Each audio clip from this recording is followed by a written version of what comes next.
ఆనాటి ముఖ్యమంత్రిగా మేము ఉత్తరాంధ్ర జిల్లాల నుంచి అందరి సమక్షంలో వెళ్ళి ఫౌండేషన్ కూడా వేసాం. మార్చిలో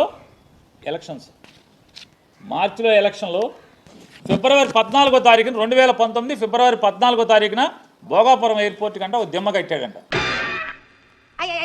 2019కి 2500 ఎకరాలు ఎటువంటి ప్రాబ్లమ్స్ లేకుండా కంప్లీట్ చేశాం.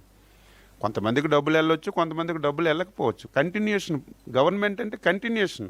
ఒక్క ఎకరా కూడా ల్యాండ్ పూలింగ్ అవ్వకుండా, ల్యాండ్ సెటిల్మెంట్ అవ్వకుండా, భూసేకరణ అవ్వకుండా, భూమి చేతికి రాకుండా రాయేసేదాన్ని ఏమంటారు?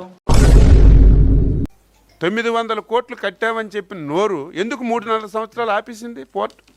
నా ప్రశ్నకి సమాధానం చెప్పమను. ఈ కరోనా టైంలో అయితే అవ్వలేదు. కరోనా కారణంగా 2 ఏళ్ళు వేస్ట్ అయిపోయింది.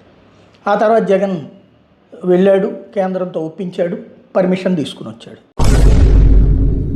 అటువంటి ఎయిర్పోర్ట్ని మళ్ళీ అధికారంలోకి వచ్చిన తర్వాత అంటే 18 నెలల్లో మీరు భూసేకరణ చేసేసి ఎయిర్పోర్ట్ కట్టేసేసి మొత్తం పూర్తి చేసేసారా?